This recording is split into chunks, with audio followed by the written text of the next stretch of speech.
The studio lights were already blazing when something shifted in the air, one of those rare moments when even the audience could feel that the script had quietly slipped out of the room. The applause was louder than usual, not because of excitement, but because of anticipation. People didn't know what was about to happen, only that something real was coming. Somewhere between the camera pan and the opening laugh, a truth bomb was loading, and no one on that stage was fully prepared for it. Whoopi Goldberg sat confidently, as she always did, relaxed posture, familiar authority, the comfort of someone who had owned that space for years. This was her arena. Across from her sat Karoline Leavitt, young, composed, underestimated by almost everyone in the room. And then there was Bill Maher, leaning back slightly, that half smile on his face, the kind that meant he was already 10 steps ahead and enjoying the wait.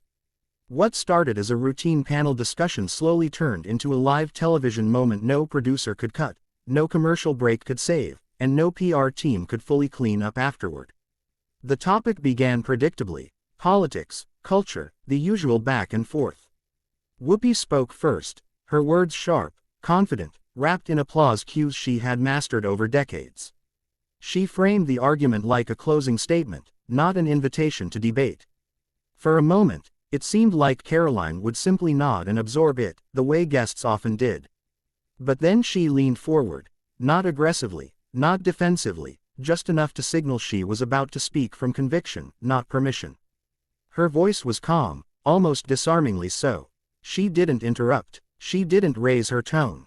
She simply questioned the foundation of Whoopi's argument, piece by piece, asking the kind of questions that didn't accuse but exposed. The audience grew quieter with each sentence. Karoline spoke about accountability, about listening to people outside elite studios, about how dismissing half the country with jokes and labels wasn't bravery, it was comfort. You could feel it then. The balance of power had shifted. Whoopi tried to respond with humor, brushing it off, leaning into sarcasm.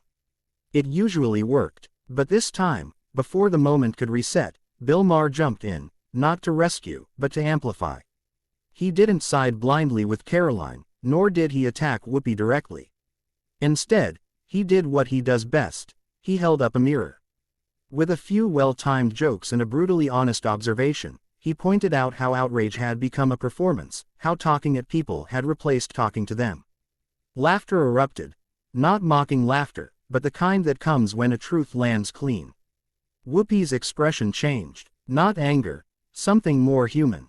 Frustration mixed with surprise. For the first time in the segment, she wasn't steering the conversation. She pushed back, but the rhythm was gone. Karoline didn't gloat. She didn't smile. She simply finished her point, reminding everyone that disagreement wasn't disrespect, and that real dialogue required humility from all sides, especially the loudest ones. The tension in the room wasn't explosive, it was clarifying. You could almost hear viewers at home sitting up straighter, phones forgotten, comments loading in real time. This wasn't about winning an argument anymore. It was about watching a generational and cultural shift unfold live. Bill closed the exchange with a line that cut through everything: if you're always the smartest person in the room, maybe you've stopped listening. The applause that followed wasn't forced. It was earned. By the time the segment ended, no one had been humiliated, yet everything had changed. Whoopi wasn't destroyed by insults, she was challenged by perspective. Karoline wasn't elevated by shouting, she was respected for composure. Bill Maher didn't play referee, he played truth teller. And the audience, they got something rare, an unscripted moment where honesty beat theatrics. That's why this moment mattered. Not because someone lost on live TV, but because millions watching were reminded that courage doesn't always look loud, and wisdom doesn't belong to one side.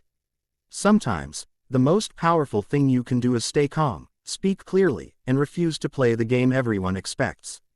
If this moment made you uncomfortable, good. If it made you think, even better. Drop your thoughts in the comments. Agree or disagree, say what you feel. And if you're tired of scripted outrage and hungry for real conversations, subscribe. Because moments like this don't end when the cameras stop rolling, they start something bigger.